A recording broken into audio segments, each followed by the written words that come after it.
Hello friends, అందరూ ఎలా ఉన్నారు? ఈరోజు మనం సీతా కళ్యాణం 5వ భాగం గురించి తెలుసుకుందాం. తను ఎప్పుడూ నుంచునే చోట బైక్ పార్క్ చేసి సీత కోసం వెయిట్ చేస్తూ ఉంటాడు. తన ఎదురుచూపులు ఫలించి సీత నవ్వుతూ పక్కన ఉన్న ఇంకో డాక్టర్తో మాట్లాడుతూ పేషెంట్స్ని ట్రీట్ చేస్తూ ఉంటుంది. కళ్యాణ్కి సీతను చూడగానే గుండె చాలా వేగంగా కొట్టుకుంటుంది. ఎలా తనకు ప్రపోజ్ చేయాలా అని ఆలోచిస్తూ తననే చూస్తూ ఉంటుంది. ఇంతలో కళ్యాణ్కి కాల్ రావటంతో లిఫ్ట్ చేసి మాట్లాడుతూ ఉంటాడు. ఏంటే ఈరోజు చాలా హ్యాపీగా ఉన్నావు అని రమ్యని అడుగుతుంది. సీత, చాలా హ్యాపీగా ఉన్నాను. ఎంతగా అంటే చెప్పలేను. అబ్బో, అంత హ్యాపీ ఎందుకో చెప్తే మేము కూడా సంతోషిస్తాం కదా. నీకు చెప్పకపోతే ఎలా డార్లింగ్? అసలు ఈ విషయం నీకే ముందు చెప్పాలి అని వచ్చాను. అవునా, ఏంటి ఆ విషయం? సాగదీయకుండా చెప్పు. అది నాకు పెళ్ళి ఫిక్స్ అయిందే అని సిగ్గుపడుతూ చెప్తుంది. అవునా, కంగ్రాట్స్ బంగారం, చాలా మంచి న్యూస్ చెప్పావు. నిజంగా చాలా హ్యాపీగా ఉంది అని రమ్యని హగ్ చేసుకుంటుంది. చాలా థ్యాంక్స్ సీత. అయినా కంగ్రాట్స్ చెప్తే సరిపోదు, నువ్వు నా పెళ్ళి దగ్గరుండి మరీ చేయాలి. తప్పకుండా బంగారం. నీ పెళ్ళికి నేను లేకుండా ఎలా? పెళ్ళికి 2 రోజుల ముందే వచ్చేస్తాను, సరేనా? 2 రోజులైనా, నేను ఇంకా వారం రోజులైనా ఎక్స్పెక్ట్ చేశాను కదా. ప్లీజ్ సీత, నా కోసం వారం ముందుగా రావే. అమ్మో రమ్య, వారం అంటే కష్టం. నీకు తెలుసు కదా, నేను మా వాళ్ళను వదిలి ఒక్కరోజు కూడా ఉండలేను. అలాంటిది నీకోసం 2 రోజుల ముందు వస్తాను అన్నాను. నువ్వు మరీ వారం అంటే నా వల్ల కాదు బాబు. అదేంటే అలా అంటావు? నాకు నువ్వు తప్ప వేరే ఫ్రెండ్స్ ఎవరైనా ఉన్నారా? ప్లీజ్, మా బంగారం కదా, రామ్మా అని సీత గడ్డం పట్టుకొని బ్రతిమిలాడుతుంది. హా నువ్వు మరీ అంతగా బ్రతిమలాడకు బేబీ. నేను నాన్నగారిని అడిగి నీకు ఏ విషయం చెప్తాను, సరేనా అని అంటుంది. సరే, ఒకవేళ అంకుల్ ఒప్పుకోకపోతే ఎలా అయినా ఒప్పించు, అంతేకాని ఒక్కసారి అడిగి వదిలేయకు, సరేనా? సరే. ఇంతకీ మా అన్నయ్యను ఎప్పుడు చూపిస్తున్నావు అని అడుగుతుంది రమ్య సిగ్గుపడుతూ.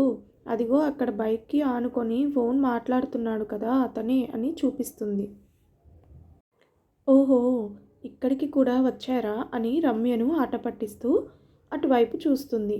అంతే, అక్కడ ఉన్న అతన్ని చూసి షాక్ అవుతుంది. తన కళ్ళల్లో నుంచి నీళ్లు రావటానికి సిద్ధంగా ఉంటాయి. రమ్య ఏదో చెప్తుంది కానీ తనకేమీ వినిపించటం లేదు. కేవలం అక్కడ ఉన్న వ్యక్తిని చూస్తూ ఉంటుంది. రమ్య కదపడంతో ఈ లోకంలోకి వచ్చి తను చూడకుండా కళ్ళల్లోని నీళ్లు తుడుచుకొని లేని నవ్వు తెచ్చుకొని రమ్య వైపు తిరిగి, కంగ్రాట్స్ బంగారం, నీ సెలక్షన్ చాలా బాగుంది అని అంటుంది. రమ్య సిగ్గుపడుతూ థ్యాంక్స్ డార్లింగ్. చెప్పటం మర్చిపోయా, ఆయన పేరు రామ్, ఒక సాఫ్ట్వేర్ కంపెనీలో జాబ్ చేస్తున్నారు అని అంటుంది. అవునా అని టైం చూసుకొని, సరే పేషెంట్స్ వచ్చే టైం అవుతుంది, నేను వెళ్తానని వెళ్ళబోతుంది. కానీ రమ్య తనని ఆపేస్తుంది. ఉండవే, ఆయనను నీకు కూడా పరిచయం చేస్తాను అని ఫోన్ తీసి కాల్ చేయబోతుంది. ఇంతలో అతని నుంచే కాల్ రావటంతో లిఫ్ట్ చేసి మాట్లాడుతూ ఉంటుంది. సీత మాత్రం ఇప్పుడు రామ్కి ఎలా ఎదురుపడాలా అని ఆలోచిస్తుంది. తన కళ్ళల్లో నుండి నీళ్లు రావటానికి సిద్ధంగా ఉన్నాయి. వాటిని అతి కష్టం మీద ఆపుకుంటూ ఉంటుంది. కాల్ కట్ చేసి సీత వైపు చూసి, సారీ సీత, ఆయనకు ఇంపార్టెంట్ వర్క్ వచ్చిందంట, సో వెళ్ళిపోతున్నారు. నెక్స్ట్ టైం వచ్చినప్పుడు పరిచయం చేస్తాను అని అంటుంది. సీత రిలాక్స్డ్గా ఊపిరి తీసుకొని అటువైపు తిరిగి చూస్తుంది. అక్కడ రామ్ బైక్ స్టార్ట్ చేసి వెళ్తూ కనిపిస్తాడు. మళ్ళీ రమ్య వైపు చూసి చిన్నగా నవ్వుతూ అక్కడి నుంచి వెళ్ళిపోతుంది. సీత క్యాబిన్లోకి వెళ్తూ నర్స్కి ఒక అరగంట వరకు ఎవరిని పంపించవద్దు అని చెప్పి లోపలికి వెళ్ళి డోర్ లాక్ చేసుకొని అప్పటి వరకు ఆపుకున్న కన్నీళ్లను వదిలేస్తుంది. అసలు ఎందుకు వచ్చావు రామ్ నా లైఫ్లోకి? ఇప్పటి వరకు నువ్వే నా సొంతం అనుకుంటూ బ్రతికిన నాకు సడన్గా నువ్వు నాకేమీ కావు అంటే ఎలా భరించేది? నా వల్ల కావడం లేదు రామ్ అని ఏడుస్తూ ఉంటుంది. మొదటి రోజు నుంచి రామ్కి తనకు మధ్యలో జరిగిన సిచ్యుయేషన్స్ అన్నీ గుర్తు చేసుకుంటూ ఉంటుంది. ప్రతిసారి రామ్ వచ్చినప్పుడు తన పక్కన రమ్య ఉండటం ఇప్పుడు గుర్తు వస్తుంది. అలానే రోజు రమ్య తను కలిసి ఉన్నప్పుడే రామ్ తనను చూడటం, అలానే రామ్ తనను చూస్తున్నాడు అనుకోవటం అన్నీ గుర్తు వస్తుంటే పిచ్చి పట్టినట్టుగా అనిపిస్తూ ఉంటుంది. గట్టిగా కళ్ళు మూసుకొని, అయ్యో నేనే అనవసరంగా నీ మీద హోప్స్ పెంచుకున్నాను. అసలు నువ్వు వచ్చేదే రమ్య కోసం. నేనే మీ మధ్యలో వచ్చాను. ఛా!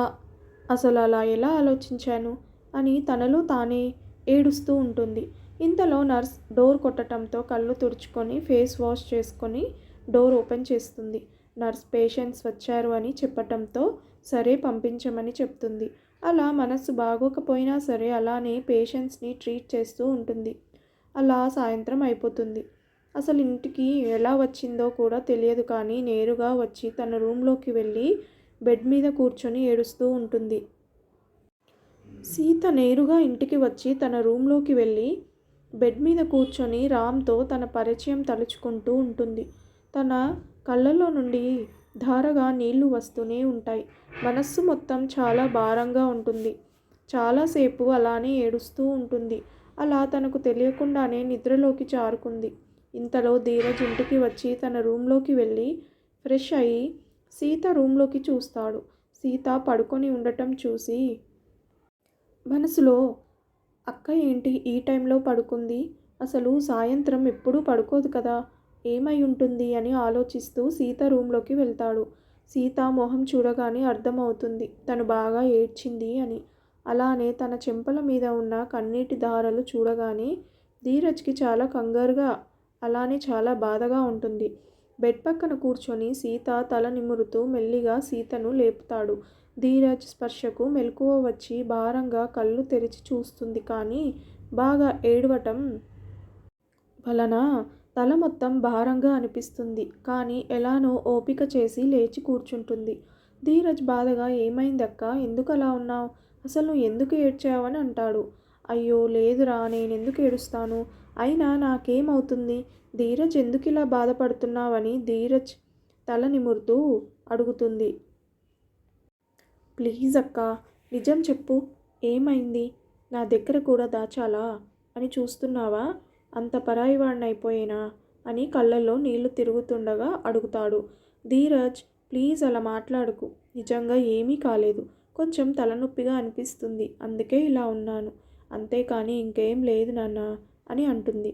ధీరజ్ సీత చేయి పట్టుకొని, చూడక్క, నీకు ఎలాంటి కష్టం వచ్చినా కూడా నీకు ఈ తమ్ముడు ఉన్నాడని మాత్రం గుర్తుపెట్టుకో, అంతేకాని నీలో నువ్వే బాధపడుతూ ఉండకు, సరేనా అని చాలా ప్రేమగా చెప్తాడు.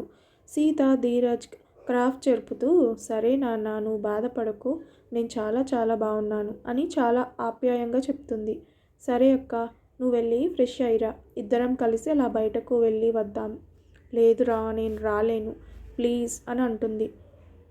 నథింగ్ డూయింగ్, నువ్వు రావాల్సిందే, మనం బయటకు వెళ్ళవలసిందే అని సీతను బలవంతంగా లేపి వాష్రూమ్లోకి తోస్తాడు. సీత అప్పటి వరకు ధీరజ్ బాధపడతాడని దాచిపెట్టిన కన్నీళ్లను వదిలేస్తుంది. అలా చాలాసేపు ఏడుస్తూనే ఉంటుంది. ఇంతలో ధీరజ్ పిలుపుతో ఫ్రెష్ అయ్యి హాల్లోకి వస్తుంది. ధీరజ్ వాళ్ళ అమ్మకు చెప్పి సీతను తీసుకొని ముందుగా తనకెంతో ఇష్టమైన సీతారాముల గుడికి తీసుకొని వెళ్తాడు. అప్పటి వరకు చాలా బాధగా ఉన్న సీత ఆ కోదండ రామయ్యని చూడగానే చాలా ప్రశాంతంగా ఉంటుంది. తన రాముడిని కళ్ళల్లో నింపుకుంటూ ఉంటుంది. తన మనస్సులోని భారం అంతా కూడా దూది పించలాగా అయిపోతుంది. అలా ఆ రాముడిని చూస్తూ ఉంటుంది. సీతను గమనించిన ధీరజ్ తనకు చాలా ప్రశాంతంగా ఉంది, ఇక్కడికి తీసుకొని వచ్చి మంచి పని చేశానని మనసులోనే ఆ రాముడికి థ్యాంక్స్ చెప్పుకుంటాడు. ధీరజ్కి తెలుసు, తన అక్కకి బాధ వచ్చినా సంతోషం వచ్చినా తను వెంటనే ఆ రాముడి గుడికి రావటం తన అలవాటు. అందుకే ధీరజ్ తనను ఇక్కడికి తీసుకొని వస్తాడు. అలా కొంచెం సేపు ఆ రాముడి సన్నిధిలో ఉండి అక్కడి నుంచి బయలుదేరుతారు. ధీరజ్ సీతను ఒక ఐస్ క్రీమ్ పార్లర్కి తీసుకొని వెళ్తాడు. సీత ధీరజ్ వెనకాలే వెళ్తూ రామ్ గురించి ఆలోచిస్తూ ఉంటుంది. ధీరజ్ సీత ఆలోచించటం చూసి, అక్క ఏం ఆలోచిస్తున్నావని అడుగుతాడు. దానికి సీత తేరుకొని, ఏమీ లేదు ధీరజ్, అమ్మ కోసం ఏ ఫ్లేవర్ తీసుకొని వెళ్దామా అని ఆలోచిస్తున్నాను అని తడబడుతూ చెప్తుంది. ధీరజ్ చిన్నగా నవ్వుకుంటూ, అక్క నీకు అబద్ధం చెప్పటం కూడా రాదు, ఎందుకే ట్రై చేసి దొరికిపోతావు అని అంటాడు. బుంగమూతి పెడుతూ ఎందుకురా అలా అంటావు, నేను నిజంగా అదే ఆలోచిస్తున్నా అని అంటుంది. ఆహా నిజమా, అయినా అమ్మ ఎప్పుడు కూడా చాక్లెట్ ఐస్ క్రీమ్ తింటుంది కానీ ఇంకా ఏమీ తినదు, ఆ పాయింట్ మిస్ అయ్యావు అక్క అని ఇంకా గట్టిగా నవ్వుతూ అంటాడు. సీత తల కొట్టుకొని ఛా, ఏదో చెప్పాలని ఇంకేదో చెప్పటం అంటే ఇదే, అయినా సీత వాడు చెప్పింది కూడా నిజమే కదా, అందుకే కొంచెం అబద్ధాలు చెప్పటం కూడా నేర్చుకోవాలి అని తనను తానే అనుకుంటూ ఉంటుంది. సీత మాటలు వింటున్న ధీరజ్కి అయితే అస్సలు నవ్వు ఆగటం లేదు. మళ్ళీ నవ్వితే సీతకి కోపం వస్తుంది అని బలవంతంగా నవ్వుని ఆపుకుంటూ ఉంటాడు. నవ్వింది చాలు కానీ నువ్వు ముందు ఇంటికి పద అని ధీరజ్ని హడావిడిగా తీసుకొని వచ్చేస్తుంది. ఇంటికి వచ్చాక అందరూ కలిసి సీత వాళ్ళు తెచ్చిన ఐస్ క్రీమ్ ఎంజాయ్ చేస్తూ తింటారు. సీత తను బాధపడితే ఇంట్లో వాళ్ళు కూడా బాధపడతారని లేని సంతోషం నటిస్తూ ఉంటుంది. అలా ఆ రోజు అయిపోతుంది.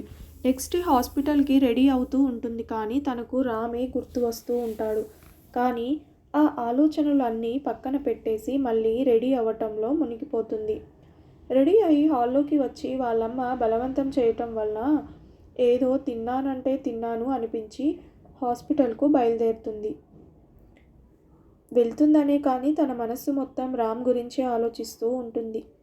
అసలు ఇప్పుడు రామ్ ఎదురు పడితే తను చూడగలదా? ఇప్పటి వరకు అతనే తన ప్రపంచం అనుకున్న తనకు ఇక నుంచి ఏమీ కాడు అని అనుకోగానే మనసంతా గందరగోళంగా అనిపించింది. ఆ ఆలోచనల మధ్యనే హాస్పిటల్కి చేరుకుంటుంది.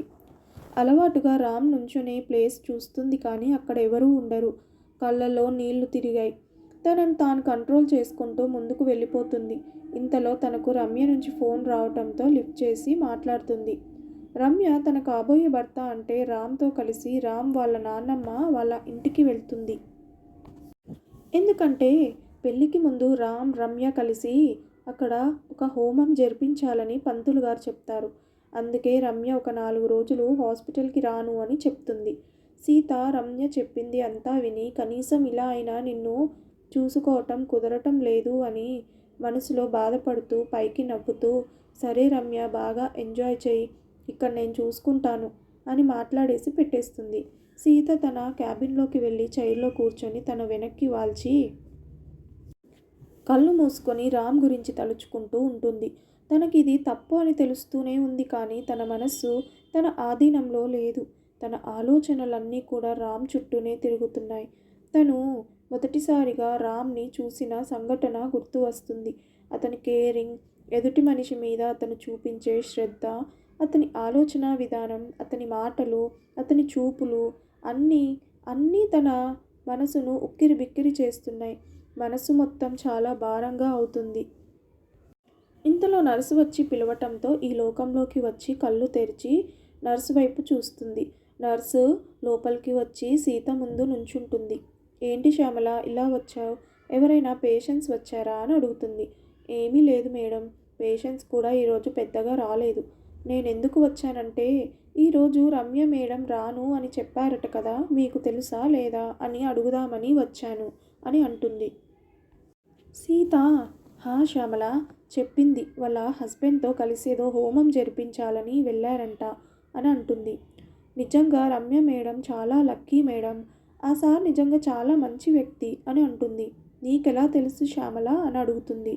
ఆ సార్ చాలాసార్లు హాస్పిటల్కి వచ్చారు మేడం, దూరం నుంచి మేడంని చూస్తూ ఉండేవాళ్ళు, అలానే హాస్పిటల్లో ఆయనను ఎవరైనా హెల్ప్ అడిగినా కూడా చేసేవాళ్ళు అని చెప్పి వెళ్ళిపోతుంది. సీత ఆ మాటలు వినగానే రామ్ క్యారెక్టర్ చాలా బాగా నచ్చింది. అలానే రామ్ రమ్య కోసం వచ్చాడు అని అనుకోగానే మనసంతా భారంగా అవుతుంది. కళ్ళల్లో నుంచి నీళ్లు వచ్చేస్తాయి. అలానే బాధతో ఉంటుంది. ఆ రోజంతా కూడా అలానే ఉంటుంది.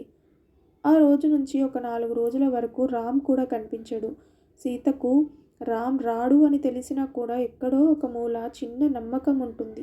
కానీ ఎందుకో రోజు రామ్ కోసం ఎదురు చూస్తూ ఉంటుంది. అలా ఒక 4 రోజులు గడిచాయి. ఆ రోజే రమ్య హాస్పిటల్కి వస్తుంది. రమ్య మొహంలో ఏదో తెలియని ఆనందం కనిపిస్తుంది. అది సీత గమనిస్తుంది. ఏంటి మేడం చాలా హ్యాపీగా ఉన్నారు, ఏంటి విషయం అని అడుగుతుంది. రమ్య సిగ్గుపడుతూ ఏమీ లేదే, మా పెళ్ళికి ముహూర్తం పెట్టేశారు, ఇంకో 15 రోజుల్లో ఉంది అని చాలా హ్యాపీగా చెప్తుంది. ఆ మాట వినగానే సీతకు ఒక పక్కన ఆనందం, ఇంకో పక్క బాధ. కానీ రమ్య ఫేస్లో ఉన్న ఆనందం చూశాక తను బాధపడి రమ్యను బాధ పెట్టటం ఇష్టం లేక ఆనందంగా రమ్యను హక్ చేసుకొని కంగ్రాట్స్ చెప్తుంది. రమ్య కూడా నవ్వుతూ కంగ్రాట్స్ చెప్తే సరిపోదు, పెళ్ళికి 15 రోజులు మాత్రమే ఉన్నాయి, కాబట్టి నువ్వు వారం ముందే వచ్చేయాలి సరేనా అని అంటుంది. ఆ మాట వినగానే సీతకు చాలా బాధ కలుగుతుంది. తను ప్రేమించిన రామ్ పెళ్ళి తన స్నేహితురాలతో తన చేతులతో చెయ్యాలి అనుకోగానే కళ్ళల్లో నీళ్లు వస్తాయి. కానీ అవి కనిపించనివ్వకుండా అటు పక్కకు తిరిగి కళ్ళు తుడుచుకొని నవ్వుతూ రమ్య వైపు చూసి, సారీ రమ్య, 2 రోజుల ముందు వస్తాను ప్లీజ్ అని అడుగుతుంది. రమ్య కుదరదు, రావాల్సిందే అని చెప్పటం వల్ల తప్పక సరే అని అంటుంది. రమ్య చాలా హ్యాపీగా సీతను హక్ చేసుకొని థ్యాంక్స్ చెప్తుంది. తర్వాత ఎవరి డ్యూటీకి వెళ్ళిపోతారు. అలా సాయంత్రం వరకు కూడా పేషెంట్స్ని ట్రీట్ చేస్తూ గడిపేస్తారు. ఆ రోజు సాయంత్రం సీత తన డ్యూటీ పూర్తి చేసుకొని బయటకు వచ్చి తన స్కూటీ వెళ్ళబోతుంది. అక్కడ రామ్ బైక్కి ఆనుకొని ఫోన్ మాట్లాడుతూ ఉంటాడు. సీత ఇన్ని రోజుల తర్వాత రామ్ని చూసిన ఆనందంలో అతనినే చూస్తూ రామ్ రూపాన్ని కళ్ళల్లో నింపుకుంటూ ఉంటుంది. ఇంతలో అతను రమ్యకు కాబోయే భర్త అని గుర్తు వచ్చి అతనికి కనిపించకుండా అక్కడి నుంచి ముందుకు వెళ్ళిపోతుంది. రామ్ సీత కోసం చాలాసేపు వెయిట్ చేస్తాడు. ఇంతకీ తను బయటకు రాకపోవడంతో అక్కడున్న వాచ్మెన్ దగ్గరకు వెళ్ళి సీత కోసం అడుగుతాడు. అతను సీత ఆల్రెడీ వెళ్ళిపోయింది అని చెప్పటంతో ఉసూరుమనుకుంటూ అక్కడి నుంచి ఇంటికి వెళ్ళిపోతాడు. కానీ తనకు కళ్ళల్లో సీత మాత్రమే గుర్తు వస్తూ ఉంటుంది. తన ఫోన్లో ఉన్న సీత ఫోటో చూస్తూ ఎంత మిస్ అయ్యానో నిన్ను తెలుసా, నిజానికి నేను నీకు ప్రపోజ్ చేద్దామనుకొని వచ్చాను ఆ రోజు, కానీ సడన్గా నాన్నమ్మకు సీరియస్గా ఉంది అని కాల్ వచ్చేసరికి హడావిడిగా వెళ్ళిపోయాను. ఎలా అయినా నీకు నా ప్రేమ విషయం చెప్పాలి, నీకు దూరంగా ఉండాలి అంటే ప్రాణం పోతున్నట్టు ఉందే, రేపు ఖచ్చితంగా నీకు ప్రపోజ్ చేసేస్తాను అని సీత ఫోటోకి ముద్దు పెట్టుకొని ఫోన్ తన గుండె మీద పెట్టుకొని పడుకుంటాడు. నెక్స్ట్ డే ఫాస్ట్గా రెడీ అయ్యి సీత వచ్చేదానికన్నా ముందే హాస్పిటల్కి వెళ్ళి సీత కోసం వెయిట్ చేస్తూ ఉంటాడు. అప్పుడే రమ్య అక్కడికి వస్తుంది. రమ్య వచ్చి రామ్ పక్కన స్కూటీ పార్క్ చేసి పక్కకి వచ్చి ఫోన్ వస్తే లిఫ్ట్ చేసి మాట్లాడుతూ ఉంటుంది. ఇంతలో రమ్య ఐడి కార్డ్ పడిపోవడంతో రామ్ అది తీసి రమ్యను పిలుస్తాడు. రమ్య కాల్ కట్ చేసి రామ్ వైపు తిరుగుతుంది. రామ్ తన చేతిలో ఉన్న రమ్య ఐడి కార్డ్ తీసి రమ్యకు ఇస్తాడు. రమ్య నవ్వుతూ దాన్ని తీసుకొని రామ్కి థ్యాంక్స్ చెప్తుంది. అప్పుడే అక్కడికి వచ్చిన సీత రమ్య రామ్తో నవ్వుతూ మాట్లాడటం చూసి చాలా బాధగా అక్కడి నుంచి వెళ్ళిపోతుంది. కానీ అది రామ్ చూడడు. రమ్య నవ్వుతూ అక్కడి నుంచి వెళ్ళిపోతుంది. రామ్ కూడా చాలాసేపు చూసి ఆఫీస్కి టైం అవ్వటంతో వెళ్ళాలని లేకపోయినా తప్పక అక్కడి నుంచి వెళ్ళిపోతాడు. విన్నారు కదా ఫ్రెండ్స్, దీని తర్వాత భాగాన్ని మరి ఒక వీడియోలో తెలుసుకుందాం. ఈ కథ కనుక మీకు నచ్చితే ప్లీజ్ సబ్స్క్రైబ్ చేయండి, లైక్ చేయండి, కామెంట్ చేయడం మర్చిపోకండి. Thank you so much for watching this video.